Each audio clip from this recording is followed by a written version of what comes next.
ರಾಯರ ಮೃತ್ತಿಕೆಯನ್ನು ಕೊಂಡು ಬಂದು ಅದನ್ನು ವೃಂದಾವನದಲ್ಲಿ ಇರಿಸಿ ಪೂಜೆ ಮಾಡುವುದು ಅಂತಿದ್ರೆ ಸ್ವಲ್ಪ ಆಚಾರ ವಿಚಾರಗಳು, ಅದಕ್ಕೆ ಪರಿಶುದ್ಧತೆಗಳು ಬೇಕಾಗುತ್ತದೆ. ಆದ್ರೆ ರಾಯರ ಭಾವಚಿತ್ರ ಇಟ್ಟುಕೊಂಡು ರಾಯರ ಪ್ರತಿಮೆಗಳನ್ನು ಇಟ್ಟುಕೊಂಡು ಪೂಜೆ ಮಾಡುವುದಿದ್ರೆ ಅದಕ್ಕೆ ಯಾವ ಮಡಿಯೂ ಬೇಡ.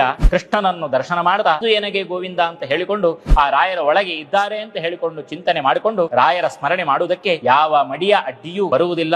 ರಾಯರ ವೃಂದಾವನವನ್ನು ಇಟ್ಟುಕೊಂಡೇ ನಾವು ಪೂಜೆ ಮಾಡಬೇಕು ಅಂತಿದ್ರೆ ಅದಕ್ಕೆ ಆದಂತಹ ನಿಯಮಗಳು ಇರ್ತದೆ. ಆ ನಿಯಮಗಳನ್ನು ಪಾಲನೆ ಮಾಡಿಕೊಂಡು ನಾವು ಪೂಜೆ ಮಾಡ್ತೇವೆ ಅಂತಾದ್ರೆ ಅದಕ್ಕೆ ಯಾವ ಅಡ್ಡಿಯೂ ಇಲ್ಲ. ಅದು ಬಿಟ್ಟು ರಾಯರ ಸ್ಮರಣೆಗೆ, ರಾಯರ ಸೇವೆಗೆ ಯಾವ ಮಡಿಯೂ ಕೂಡ ಅಡ್ಡಿ ಬರುವುದಿಲ್ಲ. ಮತ್ತೆ ನೀವು ನಡ್ಕೊಂಡು ಹೋದಾಗ, ತಿರುಗಾಡುವಾಗ, ಏಕಾಂತದಲ್ಲಿ ನೀವು ಬಸ್ಸಿನಲ್ಲಿ ಹೋಗುವಾಗಲೋ ಕಾರಿನಲ್ಲಿ ಹೋಗುವಾಗಲೋ ನಿಮಗೆ ಏಕಾಂತತೆ ಇರ್ತದೆ. ಅವಾಗ ಬೇರೆ ಯಾವ ಕೆಲಸವೂ ಇರುವುದಿಲ್ಲ. ಆ ಸಂದರ್ಭದಲ್ಲಿಯೂ ಕೂಡ ರಾಯರ ಸ್ಮರಣೆಯನ್ನು ಶ್ರೀ ರಾಘವೇಂದ್ರಾಯ ನಮಃ, ಶ್ರೀ ರಾಘವೇಂದ್ರಾಯ ನಮಃ ಅಂತ ಹೇಳಿಕೊಂಡು ರಾಯರ ಒಳಗೆ ವಾಯುದೇವರು ತಾನು ರಾಘವೇಂದ್ರ ನಾಮಕನಾಗಿ ರಾಯರಿಗೆ ಇಂತಹ ಸಾಮರ್ಥ್ಯವನ್ನು ಒದಗಿಸಿದಂತಹ ರಾಮದೇವರು ಆ ರಾಯರ ಒಳಗೆ ಇದ್ದಾರೆ ಅಂತ ಹೇಳಿಕೊಂಡು ಚಿಂತನೆ ಮಾಡಿಕೊಂಡು ರಾಯರ ಸ್ಮರಣೆ ಮಾಡುವುದಕ್ಕೆ ಅದಕ್ಕೆ ಯಾವ ಮಡಿಯೂ ಬೇಡ.